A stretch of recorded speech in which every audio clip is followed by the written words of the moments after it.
ನಮಸ್ಕಾರ ಫ್ರೆಂಡ್ಸ್. ಕರ್ನಾಟಕ ಲೋಕಸೇವಾ ಆಯೋಗದ ಅಡಿಯಲ್ಲಿ ಇದೇ ಆಗಸ್ಟ್ 27ರಂದು ನಿಗದಿಪಡಿಸಿರುವಂತಹ 384 ಕೆಎಸ್ ಹುದ್ದೆಗಳ ನೇಮಕಾತಿಗೆ ಸಂಬಂಧಿಸಿದಂತೆ ಪ್ರಮುಖ ಮಾಹಿತಿಗಳನ್ನ ಈ ವಿಡಿಯೋದಲ್ಲಿ ತಿಳಿಸ್ಕೊಡ್ತಾ ಇದ್ದೀನಿ. ವಿಡಿಯೋನ ಪೂರ್ತಿ ನೋಡಿ ತಿಳ್ಕೊಳ್ಳಿ. ಮೊದಲಿಗೆ ಈ ಗೆಜೆಟೆಡ್ ಪ್ರೊಬೇಷನರಿ 384 ಹುದ್ದೆಗಳ ನೇಮಕಾತಿಗೆ ಪೂರ್ವಭಾವಿ ಪರೀಕ್ಷೆಯನ್ನ ಕೆಲಸದ ದಿನವಾದ ಆಗಸ್ಟ್ 27ಕ್ಕೆ ನಡೆಸಲು ಕೆಪಿಎಸ್ಸಿ ನಿರ್ಧರಿಸಿರುವುದರಿಂದ ಅಂಗವಿಕಲ ಅಭ್ಯರ್ಥಿಗಳಿಗೆ ಸ್ಕ್ರೈಬ್ ಅಂದ್ರೆ ಬರಹಗಾರರ ಸೌಲಭ್ಯ ಲಭ್ಯವಿರುವುದಿಲ್ಲ.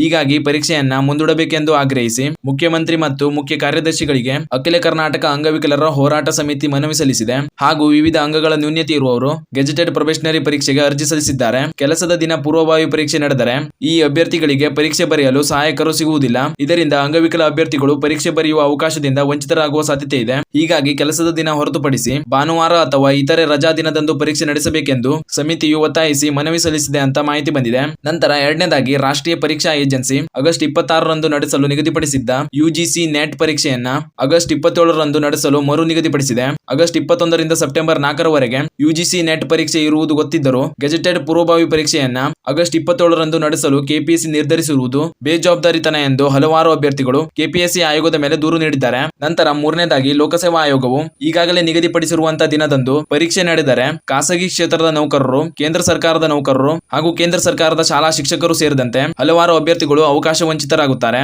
ಹೀಗೆ ಹಲವು ಕೇಂದ್ರದ ಪರೀಕ್ಷಾ ಆಕಾಂಕ್ಷಿಗಳು ಪರೀಕ್ಷೆಯಿಂದ ವಂಚಿತರಾಗುತ್ತಿದ್ದಾರೆ. ಹೀಗಾಗಿ ನ್ಯಾಯ ದೊರಕಿಸಿಕೊಡುವಂತೆ ಅವಕಾಶ ವಂಚಿತ ಅಭ್ಯರ್ಥಿಗಳು ದಿನಾಂಕ 13 ಆಗಸ್ಟ್ 2024 ಹಾಗೂ 14 ಆಗಸ್ಟ್ 2024ರಂದು 2 ರಿಟ್ ಅರ್ಜಿಗಳನ್ನ ಹೈಕೋರ್ಟ್ಗೆ ದಾಖಲಿಸಿದ್ದಾರೆ. ಈ ಅರ್ಜಿಗಳಿಗೆ ಸಂಬಂಧಿಸಿದಂತೆ ಹೈಕೋರ್ಟ್ನಿಂದ ಯಾವ ರೀತಿಯ ನ್ಯಾಯ ದೊರಕಲಿದೆ ಅಂತ ಕಾದು ನೋಡಬೇಕು.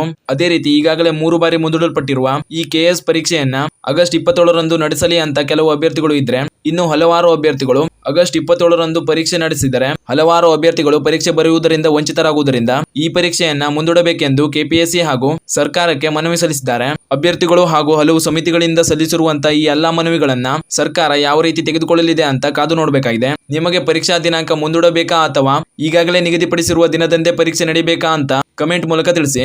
ಇದಿಷ್ಟು ಈ ಕೆಎಸ್ ಪರೀಕ್ಷೆಗೆ ಸಂಬಂಧಿಸಿದಂತ ಪ್ರಮುಖ ಮಾಹಿತಿಗಳಾಗಿತ್ತು. ಇದೇ ರೀತಿಯ ಮಾಹಿತಿಗಳಿಗಾಗಿ ಚಾನಲ್ನ ಸಬ್ಸ್ಕ್ರೈಬ್ ಮಾಡಿ ಅಂತ ಹೇಳ್ತಾ ಈ ವಿಡಿಯೋನ ಇಲ್ಲಿಗೆ ಮುಗಿಸ್ತಾ ಇದ್ದೀನಿ. ಧನ್ಯವಾದಗಳು.